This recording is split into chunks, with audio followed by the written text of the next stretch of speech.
Espace TV, le 22h.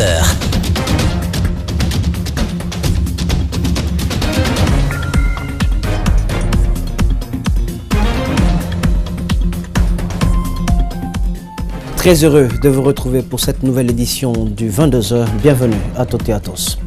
Le général Sekouba Konaté, 8 ans après avoir dirigé la transition militaire, dégaine ses munitions dans l'arène politique guinéenne. Dans un entretien exclusif avec le journaliste Lamine Guirassi, le sulfureux Sekouba Konaté a mis les pieds dans le plat. Décryptage de cet entretien dans ce journal. À l'hôpital Jean-Paul II, les soins riment avec l'ambiance dans l'enceinte de cette structure sanitaire. Une salle contiguë à celle de la réanimation sert de lieu de loisir aux grandes dames des malades alités. Et puis les jeunes de la région de Bokeh, précisément de Sangaredi, bénéficient d'un appui de la GIZ qui les a réunis autour de la table en vue de prévenir les différentes manifestations devenues récurrentes dans cette zone minière. Il a été président de la transition guinéenne entre 2009 et 2010 à l'issue des élections présidentielles qui ont porté Alpha Condé au pouvoir. Il a quitté la Guinée et n'y est plus retourné. 8 ans après, le général Sekouba Konaté a décidé de briser le silence en faisant de graves révélations sur des points importants de la transition et de l'actuel régime. Dans un entretien exclusif accordé à Lamine Guirassi à Paris, Sekouba Konaté s'est livré à bâton rompu. Antoine Kouroma nous signe ce décryptage.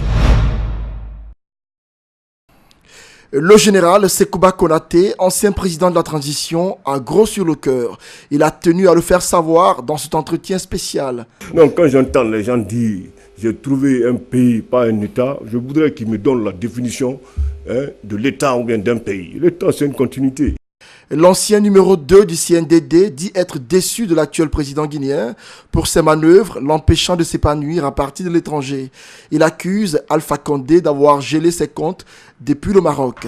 Le peu qu'on a pu avoir un peu partout, avec les différents chefs de l'État, avec le guide, tout et tout. On prend son ambassadeur et dit au gars qui est au Maroc là-bas, mets ta main sur ça, voilà. Mais d'abord, je ne suis pas pressé parce que là-bas, c'est l'Afrique. Un vendeur de drogue, un vendeur d'armes. Où on va? Toi, tu prends ça comme ton homme de confiance. Au sujet des élections présidentielles de 2010, le général Sekouba Konaté lève un coin de voile sur les vainqueurs du premier tour. Bon, j'étais déjà au courant que c'est Cellou Dalein Diallo et Alpha Condé qui devaient aller pour le deuxième tour. Ben Sekou est venu. Le ministre Thibault est venu. Quand il est venu, ils ont commencé à discuter entre eux. Ils se sont entendus, c'était fini. Mais lui, en rentrant, il dit, je crois, il a dit à Sidia, selon les renseignements reçus, il dit que ce dernier peut ouvrir sa bouteille de champagne déjà, qui va au deuxième tour. Qui a dit ça? Ben Sekou, Okay. Qui a dit ça à Sidia. Voilà, après il est rentré, dès qu'il est rentré, il m'a parlé, voilà. Mais entre-temps, Thibault est venu. Thibault, ils ont discuté entre eux là-bas, la solution était là. Il était question qu'il arrive à éliminer Alpha Condé en faveur de Sidia Touré. On a dit non, ça ne peut pas marcher. Sur la question d'un éventuel troisième mandat que voudrait briguer l'actuel président, l'invité de Lamine Guirassi a invoqué la Constitution pour montrer son opposition. Il faut lire l'article 27 de la Constitution. Le président de la République est élu au suffrage universel direct. La durée de son mandat est de 5 ans, renouvelable une fois. En aucun cas, nul ne peut exercer plus de 2 mandats présidentiels, consécutifs ou non. Personne n'acceptera ça. Ça sera impossible. Sur son éventuelle entrée en politique, le général Sekouba Konaté ne cache pas ses intentions. Il entend d'ailleurs revenir dans son pays très bientôt. Je suis en train de réfléchir. D'accord. Au moment opportun, je dirais effectivement, bientôt je vais rentrer au pays dans 8 mois. Bien. Ça, il n'y a pas à discuter et je continuerai à remercier le peuple français. Cette interview exclusive, qui a duré plus d'1 heure, a permis à l'ancien président de la transition de donner son point de vue sur la gestion du pays par celui qui lui a succédé en 2010.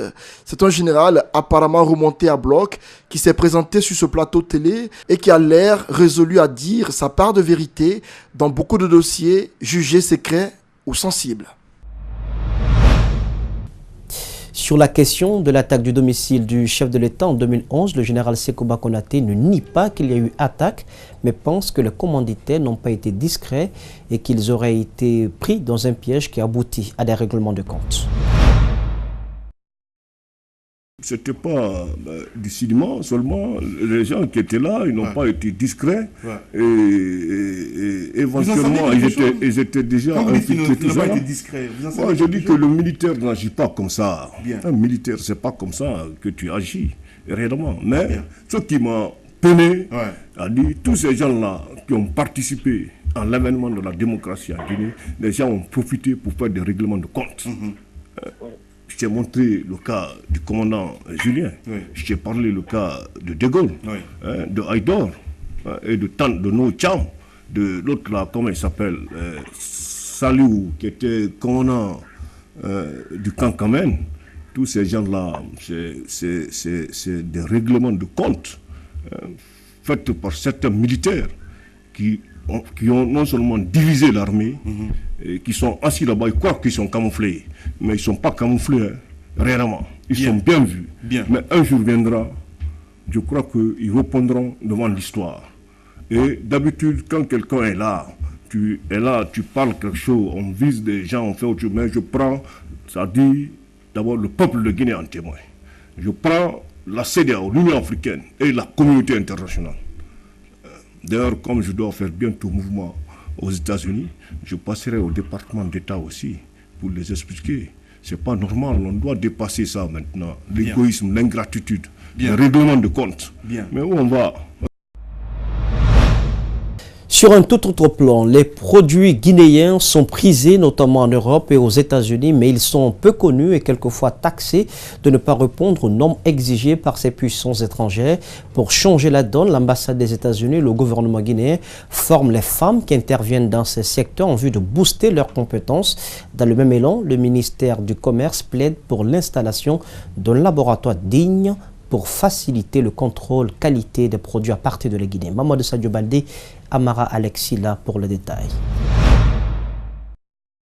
Nous sommes les premiers responsables du refoulement de nos produits. Ce mea culpa du ministère du Commerce en dit long sur la qualité des produits guinéens, mais aussi les difficultés que les productrices rencontrent sur le terrain. C'est pourquoi le gouvernement américain entend faciliter cette formation à l'intention de ces femmes afin qu'elles puissent répondre aux normes internationales. Durant ces 3 jours, on va doter des femmes les conditions de certification de nos produits, les bonnes pratiques d'hygiène pour les transformations, pour les qualités.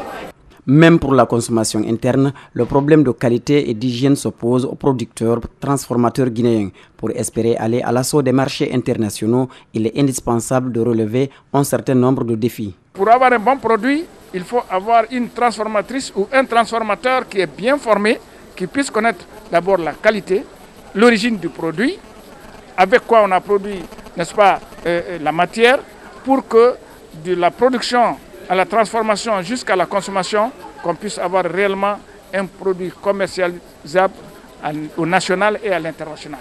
Les pays européens et américains doivent être flexibles et aider à la mise en place d'un laboratoire digne. De notre pays n'arrive pas à tirer profit de toutes ces facilités de commerce qui existent entre la Guinée et les États-Unis d'Amérique. Concernant la commercialisation de ces produits agricoles, nous allons mieux apprendre ici afin de mieux s'armer pour confronter le marché. C'est pourquoi le gouvernement guinéen, à travers le ministère de l'Action sociale, exprime sa gratitude aux partenaires de la Guinée. Et exprime ma profonde reconnaissance à l'ambassade des États-Unis d'Amérique pour son appui constant au programme de développement socio-économique de notre pays et à AOP Guinée en particulier. Scandale à l'hôpital Jean-Paul de Tenay, une salle de mariage y est logée dans l'enceinte de cet établissement sanitaire. Eh bien, l'hôpital Jean-Paul II n'offre pas que des soins. Eh bien, il vous offre également une salle de loisirs avec des conditions d'indisponibilité à la clé pour les malades. Et c'est une salle qui ne manque pas de clients. Le week-end dernier, un couple, à côté de la salle de réanimation, célébrait un mariage. Mais nous vous laissons voir ces images de nos confrères de Gangan TV commentées par Jacques Lewaleno. L'hôpital Jean-Paul II. Dans ce reportage, nous le représentons par cette ambulance et ce malade alité. Pour ce samedi 23 juin, un service nous intéresse, la réanimation. Un malade dont les parents ont accepté de prendre l'image se bat contre le pire. Sous perfusion, il est obligé d'écouter de la musique. Tout près de lui, on peut penser à une manifestation de joie au quartier, mais c'est bien au sein de l'hôpital qu'un DJ procure de la joie à un couple. Le mariage. Des invités en nombre qui dansent comme dans n'importe quel lieu de loisir. Ici, personne ne se préoccupe de l'état de santé de ces Guinéens qui souffrent.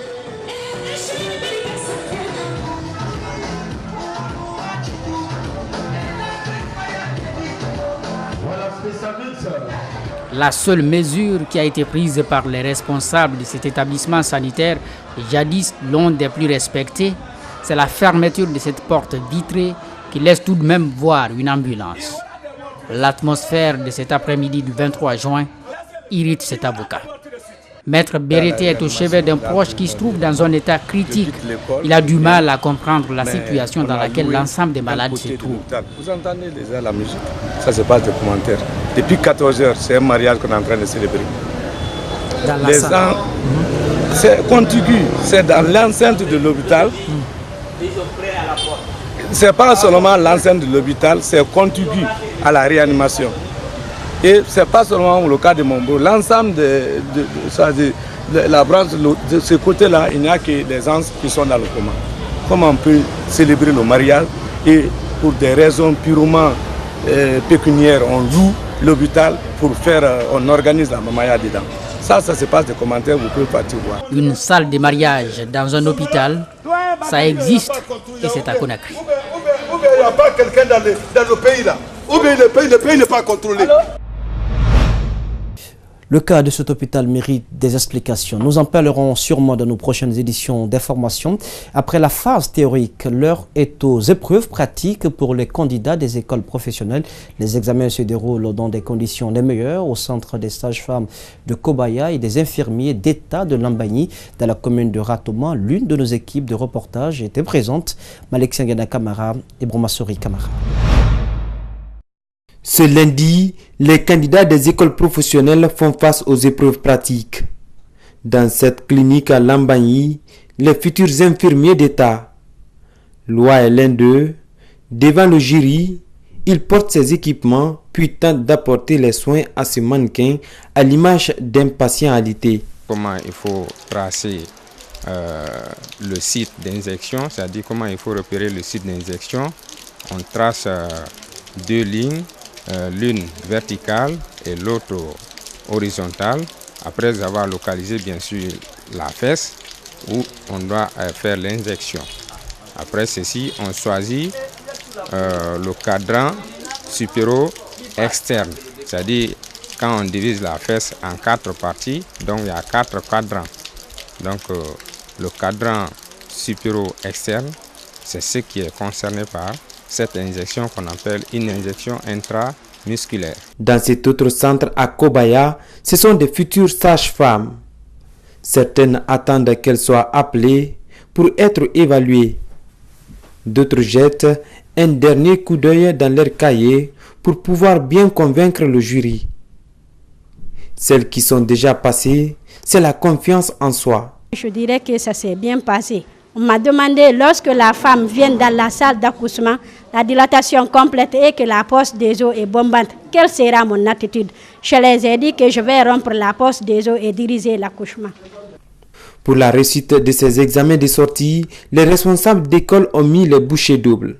Bon, pour le bon déroulement de cet examen, nous avons d'abord en tant qu'associés les l'ordre des sages-femmes et l'association des infirmiers de Guinée, qui ont fourni, n'est-ce pas, une liste de membres de jury et c'est eux qui sont chargés d'évaluer nos étudiants.